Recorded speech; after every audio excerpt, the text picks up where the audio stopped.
पन्नगे च सुरेन्द्रे च कौशिके पाद संस्पृशि निर्विशेष मनस्काय श्री वीरस्वामिने नमः।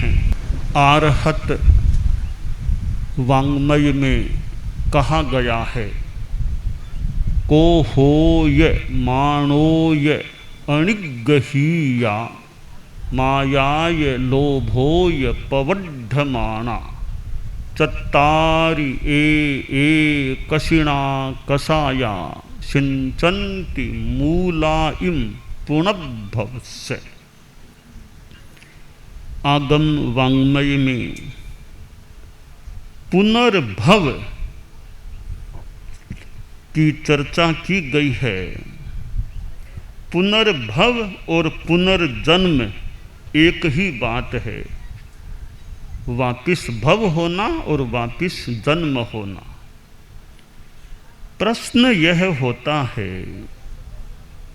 कि आत्मा पुनर्जन्म क्यों लेती है, कारण क्या है। हम जन्म मरण की परंपरा से मुक्त होने की बात करते हैं या सोचते हैं, मोक्ष जाना चाहते हैं, तो मोक्ष जाने का एक अर्थ है जन्म मरण की परंपरा का समाप्त हो जाना। तो प्रश्न है, जन्म मरण होते क्यों हैं, कारण क्या है। उस कारण को निवारित कर दिया जाए तो सामान्यतया कारण के बिना कार्य नहीं होता है। कार्य को समाप्त करना है तो उसके कारण को समाप्त करना अपेक्षित है। कार्य कारणवाद, कारण कार्यवाद, कोज एंड इफेक्ट। तो जन्म मरण से हम मुक्त होना चाहें तो जन्म मरण होता क्यों है, यह जानकारी हमें हो जाए और होता क्यों है यानी कारण जो है उसको हम नष्ट कर दें तो जन्म मरण भी अपने आप नष्ट हो जाएंगे। बीज को नष्ट कर दिया गया, अब पौधा या वृक्ष कैसे होगा। तो जो जनक है, जनक नहीं रहेगा तो जन्य होगा भी कैसे। शास्त्रकार ने कारण की बात बताई है, जो श्लोक मैंने उच्चरित किया उसमें, कि कारण यह है हमारे भीतर कोह, मान, माया, लोभ, ये चार कषाय हैं। तो ये कोह और मान, इन पर नियंत्रण नहीं होता है, ये अनिगृहीत होते हैं। माया और लोभ प्रवर्धमान होते हैं। ये चार कषाय, कोह, मान, माया, लोभ, ये पुनर्भव के जो मूल हैं, रूट मूल हैं, उनको सिंचन देने वाले हैं। तो ये सिंचन देने वाले हैं, ये सिंचन देना बंद कर देंगे, सिंचन देने वाले ही नहीं रहेंगे, सिंचन मिलेगा नहीं, तो फिर यह निर्जीवता को प्राप्त हो जाएगा, जन्म मरण की परंपरा समाप्त हो जाएगी। सिंचन नहीं मिलेगा तो बगिया हरी भरी कैसे रहेगी। एक छोटा बच्चा था, 7-8 वर्ष का जो भी, उसकी माँ बीमार हो गई। तो बच्चा माँ से बड़ा मोहित था, ऐसे ही माँ के प्रति कईयों के मन में बड़ा आदर का भाव होता है, सेवा का भाव भी होता है। तो बच्चा माँ से बोला कि माँ तुम तो बीमार हो, मैं तुम्हारी क्या सेवा करूं, सेवा करना चाहता हूं, मुझे बताओ क्या काम करूं, क्या सेवा करूं। तो माँ ने वत्सलता के साथ कहा, वत्स एक काम तुम्हें बता रही हूं, अपने मकान के पीछे जो बाखड़ मैदान है वहाँ एक बगिया है, छोटा बगीचा है, उस बगीचे को सिंचन देना, पानी से सींचना, यह काम तुम्हें सौंप रही हूँ जब तक मैं अस्वस्थ हूँ। तो ठीक है माँ, मैं वो काम करूँगा। अब बच्चा उसने सोचा कि सिंचन देना है। कई बार मैंने देखा माँ तो नीचे पानी गिराती है, नीचे क्यों गिराएं पानी, तो ऊपर ऊपर डालना चाहिए, नीचे क्यों फालतू पानी डालना चाहिए। तो ऊपर ऊपर थोड़ा पानी वो डाल देता। कई दिन बीते, वो बच्चा अपने ढंग से सिंचन का कार्य करता रहा। कुछ समय के बाद माँ कुछ ठीक हो गई। तब माँ बोली, बेटा अब वो सिंचन का काम मैं करती रहूँगी, अब तुम भले छोड़ दो। तो माँ फिर एक दिन बाद काम खुद करने के लिए बगीचे के पास गई तो देखा बगीचा से मुरझा गया। पूछा, बेटा तुमने पानी का सिंचन नहीं दिया क्या? तो माँ रोज सिंचन देता। तो ऐसा कैसे हो गया? कि माँ पता नहीं कि पानी कैसे डालते, पानी ऊपर ऊपर कुछ टोपे बूंद बूंद ऊपर डाल देता था मैं, तो नीचे नहीं गिराता। तो माँ ने कहा, रे पानी तो नीचे गिराना थी ना, माँ तुम जानती नहीं, फालतू पानी नीचे क्यों गिराना चाहिए, ऊपर ऊपर सब डाल देना, अच्छा ऊपर सब अच्छा हो जाए। जो भी बात है, बच्चे को माँ ने शिक्षा दी कि बेटा ऊपर ऊपर ही नहीं, मूल तक जाना चाहिए। मूल को सिंचन दो, मूल को सिंचो तो ऊपर के भाग भी लहलहा उठेंगे। मूल को नहीं सींचोगे, ऊपर ऊपर पानी डालोगे तो कहीं ये म्लानता आ जाती है। तो बच्चे ने बड़ा होने के बाद भी माँ की बात को याद रखा कि माँ ने कहा था मूल पर ध्यान दो। हमारे आगम का सूक्त है, अगम च मूलम च विगिन च धीरे। ऊपर को भी देखो, विवेक करो, और मूल पर भी ध्यान दो। यह मूल यानी कारण है। किसी भी समस्या के हम कारण पर भी ध्यान दें कि शरीर में तकलीफ है, दर्द है तो उसका कारण क्या है। चिकित्सा जगत में ये डायग्नोस्टिक सेंटर होते हैं, निदान केंद्र होते हैं, ATDC भी चलता है। हम जगह जगह कई जगह वो ATDC आचार्य तुलसी के नाम से तेरापंथ युवक परिषद और ये अखिल भारतीय तेरापंथ, ये आचार्य तुलसी डायग्नोस्टिक सेंटर जो ये निदान केंद्र हैं, यहाँ कई जगह ये देखने को मिले। यह निदान केंद्र यानी बीमारी तकलीफ का कारण क्या, निदान करें, कारण को जान ले। तो चिकित्सा जगत में ये आज एलोपैथी में इतने एक्सरे, MRI, सोनोग्राफी आदि ब्लड टेस्ट कितने कराए जाते हैं। कुछ हुआ, कभी ब्लड टेस्ट कराओ, वो कराओ, एक्सरे कराओ, वो कि कारण क्या पता चल जाए, कि ब्लड टेस्ट क्या पता चल गया, यह कारण है, यह चीज़ है। X-ray, sonography, MRI, CT scan, ये एंजियोग्राफी आदि सब के मूल स्थिति गड़बड़ कहाँ, कारण क्या, वो पकड़ में आ गया। अब कारण को दूर करने के लिए फिर डॉक्टर जो दवाई बताए या जो सर्जरी बताए कि वो करो, ताकि मूल ठीक हो जाए, कारण ठीक हो जाए, कारण दूर हो जाए, तो फिर जो कार्य हो रहा है तकलीफ का वो भी दूर हो सकेगा। तो पुनर्जन्म का कारण यह कषाय, चतुष्क, कोह, मान, माया, लोभ, ये चारों कषाय क्षीण हो जाएंगे, फिर आगे कभी भी जन्म नहीं होगा। तो पुनर्जन्म का सिद्धांत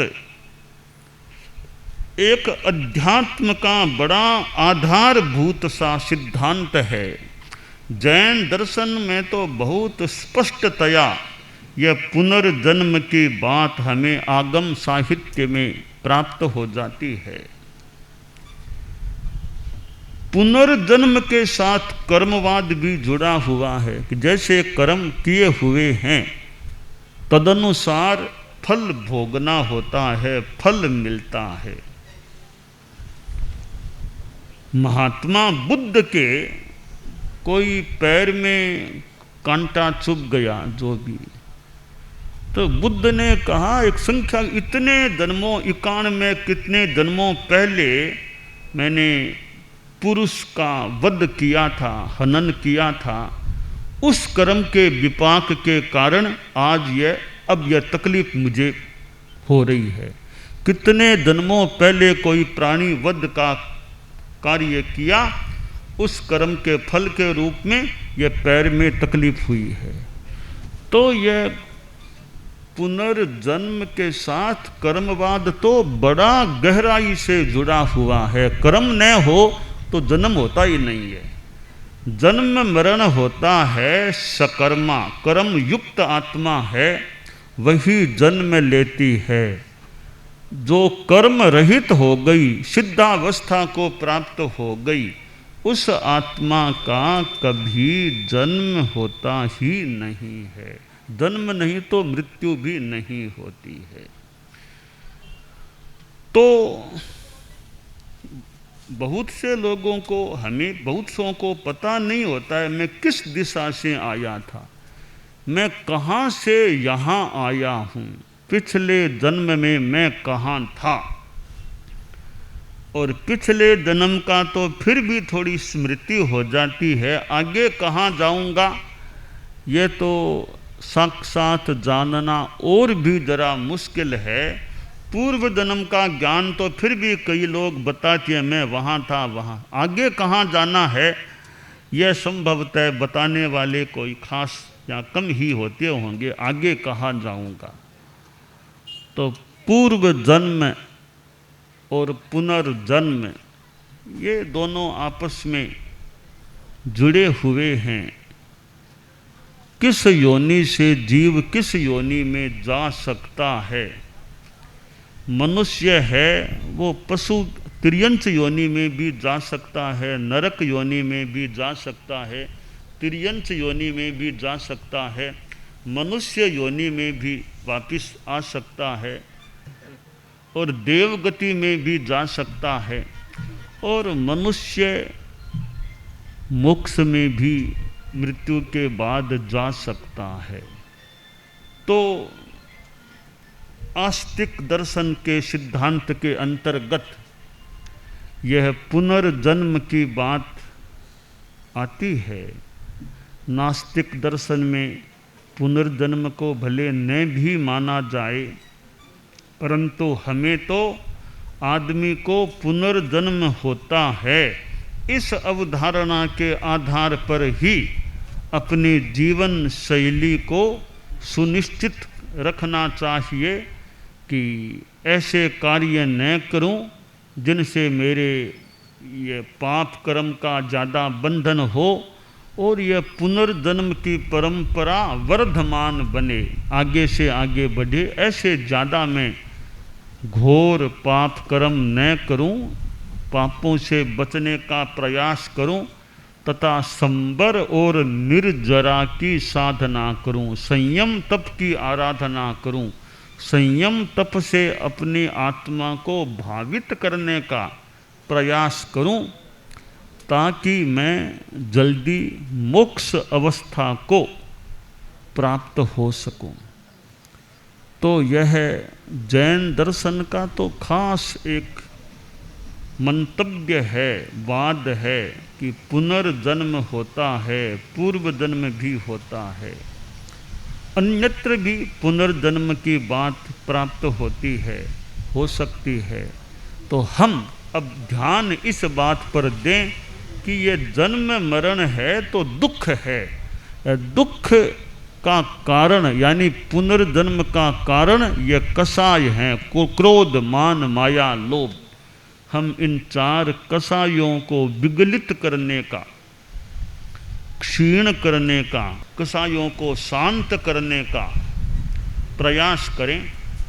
और इन कषायों को जितना हम उपशांत कर सकेंगे, क्षीण कर देंगे, तो क्षीण होने के बाद में फिर कभी पुनर्जन्म नहीं होता है। खैर, पूरा क्षीण करना अभी मुश्किल हो तो पतला करें, कम करें, मेरा गुस्सा कम रहे, अहंकार पतला हो जाए, माया न्यून हो जाए, लोभ भी मेरा कृश हो जाए। तो प्रतनुकरण, यह प्रतनुकरण, पतला अल्प करने का हम प्रयास करें कि चित्त में ज़्यादा, मन में, वाणी में, शरीर में गुस्सा न आए। मैं शांति में रहूं, शांति शांति शांति में रहूं। अहंकार की भाषा से बचूं, मन में भी ज़्यादा अहंकार न आए। किसी को ठगने का, धोखा देने का प्रयास न करूं। लोभ, लालच, लालसा भी ज़्यादा मेरे मन में न रहें। तो यह कषाय चतुष्क है, जिसके उसके भी 4 प्रकार है, अनंतानुबंधी, अप्रत्याख्यानी, प्रत्याख्यानी, संज्वलन। तो अनंतानुबंधी कषाय तो पतला हो ही जाए। जब तक अनंतानुबंधी का यों उदय है, सम्यक्त्व की भी प्राप्ति, एक सम्यक्त्व की प्राप्ति करना है तो हमें अनंतानुबंधी कषाय को भी विलीन करना होगा, क्षयोपशम, उपशम जो भी करना होगा। तो हम कषाय विजय की साधना का प्रयास करें। और मुक्ति तभी मिलेगी जब कषाय नष्ट हो जाएंगे। और ऊपर में कोई कैसा भी वेश पहनता होगा, कोई, ये सब व्यवहार की बातें हैं, उनका अपना एक व्यवस्थागत महत्व भी हो सकता है, उपयोगिता भी हो सकती है, पहचान भी हो सकती है। पर मोक्ष जाने के लिए खास एक शर्त है, वीतरागता है, या वीतरागता हो और 4 अघाती कर्म भी नष्ट हो जाएं। बस 4 अघाती कर्म भी नष्ट हो गए, उससे पहले कषायों का क्षय होना जरूरी है। तो कषाय क्षय और अघाती कर्मों का भी क्षय हो जाता है। फिर मोक्ष तो मानो तैयार है, कोई रोक टोक करने वाला नहीं है, कोई पूछताछ करने वाला नहीं, कोई जांच करने वाला नहीं कि मोक्ष में ले या नहीं। कोई जांच करे कि भाई पहले जांच करो, अंदर प्रवेश से पहले, मोक्ष में प्रवेश के लिए कोई जांच की जरूरत नहीं है। कषाय खत्म, अघाती कर्म क्षीण हो गए हैं।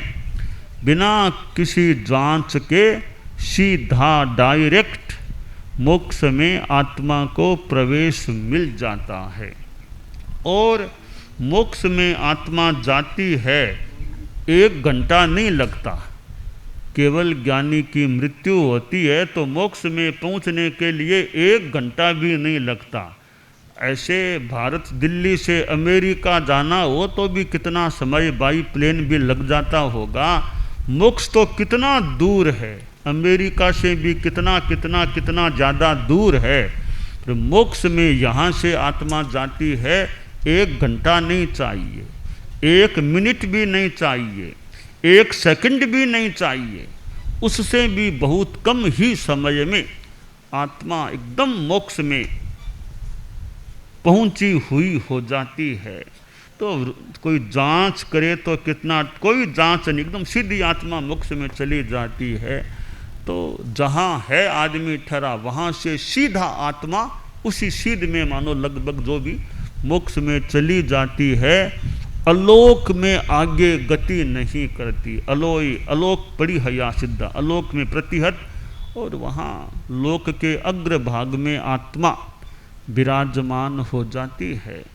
तो वह सिद्धावस्था जहाँ कोई रोग नहीं, शोक नहीं, क्रोध नहीं, मान नहीं, माया नहीं, लोभ नहीं, रूप नहीं, अरूप अमूर्त आत्मा होती है।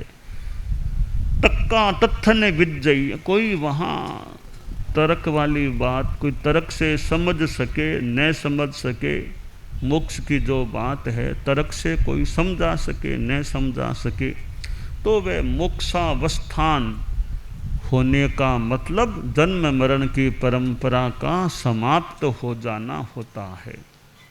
तो यह धर्म की साधना, अध्यात्म की साधना, परम पूज्य आचार्य भिक्षु से जुड़ा हुआ हमारा 13 पंथ श्वेतांबर धर्म संघ जैन शासन में, और उन आचार्य भिक्षु की उत्तरवर्ती आचार्य परंपरा, और उसमें 9वें गुरुदेव आचार्य श्री तुलसी, 10वें गुरुदेव आचार्य श्री महाप्रज्ञ जी, 1 दशक हमें गुरुओं का अतीत में प्राप्त हो चुका है। तो गुरु आचार्य जिनसे हमें यह सन्मार्ग दर्शन, अध्यात्म दर्शन, आत्मदर्शन की बात प्राप्त हो, हम अपने गुरुओं की शिक्षाओं पर, बातों पर ध्यान देने का यथोचित प्रयास करें और साधना में जन्म मरण की परंपरा से मुक्त होने की दिशा में आगे बढ़ने का आयास करें, यह काम्य है। हम सिद्ध योगी आचार्य श्री महाप्रज्ञ से प्रेक्षा ध्यान का एक प्रयोग करें। आपको एक प्रयोग कराया जा रहे हैं श्वास प्रेक्षा का। 5 सेकंड में श्वास लेना है, 5 सेकंड भीतर रोकना है, और 5 सेकंड रेचन करना है, और 5 सेकंड बाहर रोकना है। इस प्रकार 20 सेकंड में एक श्वास। सावधान रहे, श्वास भरे, भीतर रोके, रेचन करे, बाहर रोके, श्वास भरे, भीतर रोके, रेचन करे, बाहर रोके, श्वास भरे, भीतर रोके, रेचन करे, बाहर रोके, श्वास भरे, भीतर रोके, रेचन करे, बाहर रोके, श्वास भरे, भीतर रोके, रेचन करे, बाहर रोके, श्वास भरे, भीतर रोके, रेचन करे, बाहर रोके, श्वास भरे। प्रयोग संपन्न।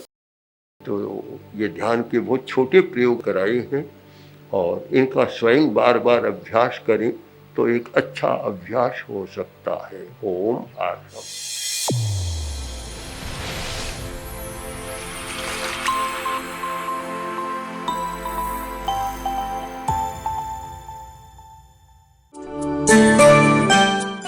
एकाग्रता, तन्मयता अपने आप को मंगलमय अनुभव करते हुए नमो अरहंताणम, नमो सिद्धाणम, नमो आयरियाणम, नमो उवज्झायाणम, नमो लोए सब्बसाहूणम। एसो पंच नमोक्कारो सब्ब पावपणासनो मंगलाणं च सब्बेसिं पढ़मं हवइ मंगलम। चत्तारि मंगलम, अरहंता मंगलम, सिद्धा मंगलम, साहू मंगलम, केवलिपन्नत्तो धम्मो मंगलम। चत्तारि लोगुत्तमा, अरहंता लोगुत्तमा, सिद्धा लोगुत्तमा, साहू लोगुत्तमा, केवलिपन्नत्तो धम्मो लोगुत्तमो। चत्तारि शरणं पवज्जामि, अरहन्ते शरणं पवज्जामि, सिद्धे शरणं पवज्जामि, साहू शरणं पवज्जामि, केवलिपन्नत्तं धम्मं शरणं पवज्जामि। धम्मो मंगलमुक्किट्ठम् अहिंसा संजमो तवो देवावितं नमंसन्ति जस्य धम्मे सयामणो। च इत्ता भारहं वासं चक्रवट्टी महिद्धियो सन्ति सन्ति करेलोए पत्तो गइमणुत्तरम्। देवदानवगन्धर्वा जक्षरक्षस किन्नरा बम्भयारिं नमंसन्ति दुःकरं जे करन्ति तम्। मंगलं भगवान् वीरो मंगलं गौतमो गणी मंगलं स्थूलभद्राद्यः जैनधर्मोऽस्तु मंगलम। मंगलं मतिमान् भिक्षुः मंगलं भारमल्लकः मंगलं रायचन्द्राद्या मंगलं तुलसी गुरुः महाप्रज्ञोऽस्तु मंगलम्। तेरा पंथोस्तु मंगलम। विघ्नहरण मंगलकरण स्वामी भिक्षुनो नाम गुण ओळख समरण किया सर अचिंत्या काम। विघ्नहरण मंगलकरण स्वामी भिक्षुनो नाम गुण ओळख समरण किया सर अचिंत्या काम। विघ्नहरण मंगलकरण स्वामी भिक्षुनो नाम गुण ओळख समरण किया सर अचिंत्या काम। सर अचिंत्या काम, सर अचिंत्या काम। एक दिवसीय त्याग आज के लिए धारणानुसार त्याग है।